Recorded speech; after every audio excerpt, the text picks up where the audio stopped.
যাদেরকে আল্লাহ তাআলা বুকের মধ্যে 30 পারা কোরআন শরীফ ধারণ করার ক্ষমতা দিয়েছেন, এটা সবাইকে দেয় না আল্লাহ। আপনাদের কাছে আমরা আমাদের প্রিয় নেত্রী, মাতৃতুল্য নেত্রী, আমাদের দেশ নেত্রী বেগম খালেদা জিয়ার জন্য।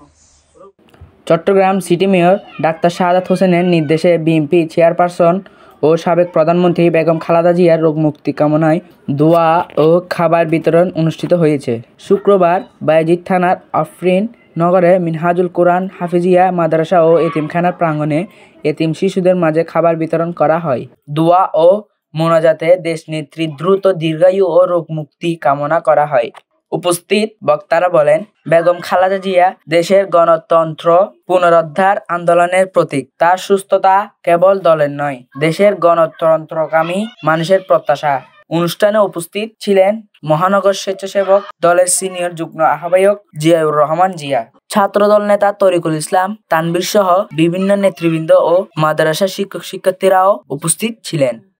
যাদেরকে আল্লাহ তাআলা বুকের মধ্যে 30 পারা কোরআন শরীফ ধারণ করার ক্ষমতা দিয়েছেন, এটা সবাইকে দেয় না আল্লাহ। আপনাদের কাছে আমরা আমাদের প্রিয় নেত্রী, মাতৃতুল্য নেত্রী, আমাদের দেশ নেত্রী বেগম খালেদা জিয়ার জন্য আমরা কিছু খাবারের ব্যবস্থা করেছি।